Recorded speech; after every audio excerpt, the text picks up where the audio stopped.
I wasn't going to speak about Sailboat Bend because I didn't really think that was the focus of the evening, but I was compelled to because I just felt that there was some misrepresentations.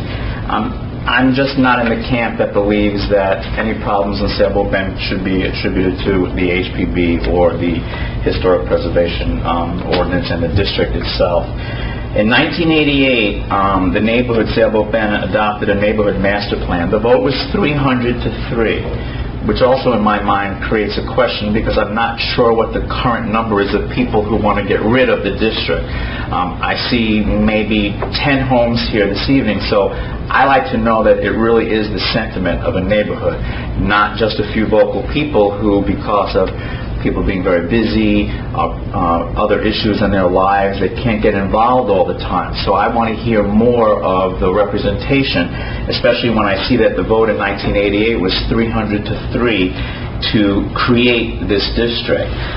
Actually, they voted on a master plan 300 to 3, and it addressed some historic preservation elements and a small part of the neighborhood as a historic district.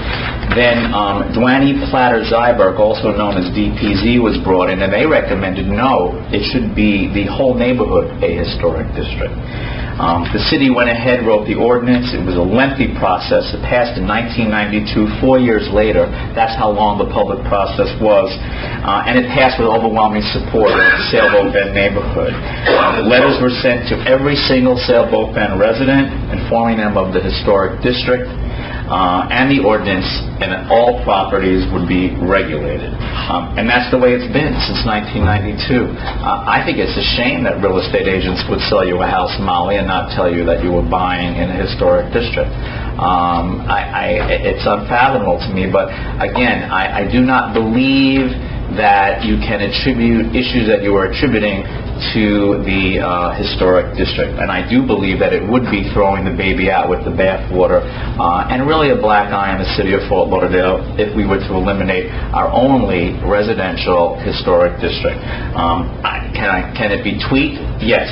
In fact, I think the document you're looking at this evening is less restrictive than what we have in place today. I do not believe that it is more restrictive. Again, I just think that it is important to really take a step back, try and rein some of the emotions in, and yet work with everybody in the neighborhood so that people can understand how important it is to have a historic district. Because municipalities that do understand what happens with historic districts, in fact, I gave a copy, Larry, I gave you a copy of a book from the state, Economic Impacts of Historic Preservation, put out by the state of Florida.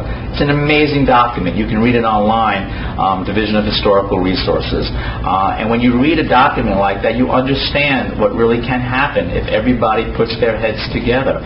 In fact, some of the arguments I'm hearing tonight about why to get rid of the historic district are really a reason why the city should have a historic preservation officer, if not just to go into that neighborhood and educate people how they can do permitting processes, how they can take advantage of ad valorem tax breaks in the county, how they can take advantage of other tax breaks on a federal level if they want to do work on their house.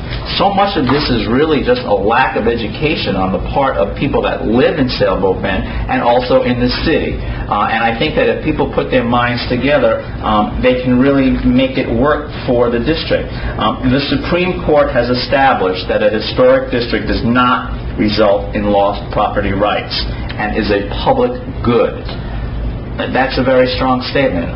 We have to make sure that that applies to the city of Fort Lauderdale and to Sailboat Bend. In fact, during the real estate boom, if you look at the figures, Sailboat Bend escalated in value at the top of almost any neighborhood when that actually happened during that real estate boom. And a lot of people would attribute that to the historic designation. It's not a negative. There is also flexibility in the building code. As I mentioned, county and city ad valorem tax exemptions. The historic district now is exempted from FEMA rules, which is very important going into the future, and also eligible for setback reductions for new construction, things that you will not find in other neighborhoods where there is no historic district. I went through the resolution that Ms. Hughes presented to you at your first meeting. I have pages and pages of counter-arguments to all that. I'm not going to take the time to do that this evening. Thank you. You're welcome. But, when they say also maybe you should just designate the individual contributing structures, I would say who's going to pay for that at $625 a clip when you have approximately, according to my count, 289 contributing structures in Sailboat Bend, 96 compatible structures in Sailboat Bend, and 57 non-contributing structures in Sailboat Bend. If you do the math there, that would be quite expensive to try and designate every single property. My math came to about $174,000 in filing fees just to prepare the applications. So I would just urge you as the commission to take a step back, not throw the baby out with the bathwater, and please understand that I think that we can make this work for the few people that are here this evening that are against the historic district, those in the neighborhood like yourself and maybe many others that we just don't see this evening for whatever reason. But I do think it's important to get more of a representation and find out if those numbers approach the 300 to 3 vote in favor of the historic district that took place back between 1988 and 1992. Thanks for your time and thanks for your work.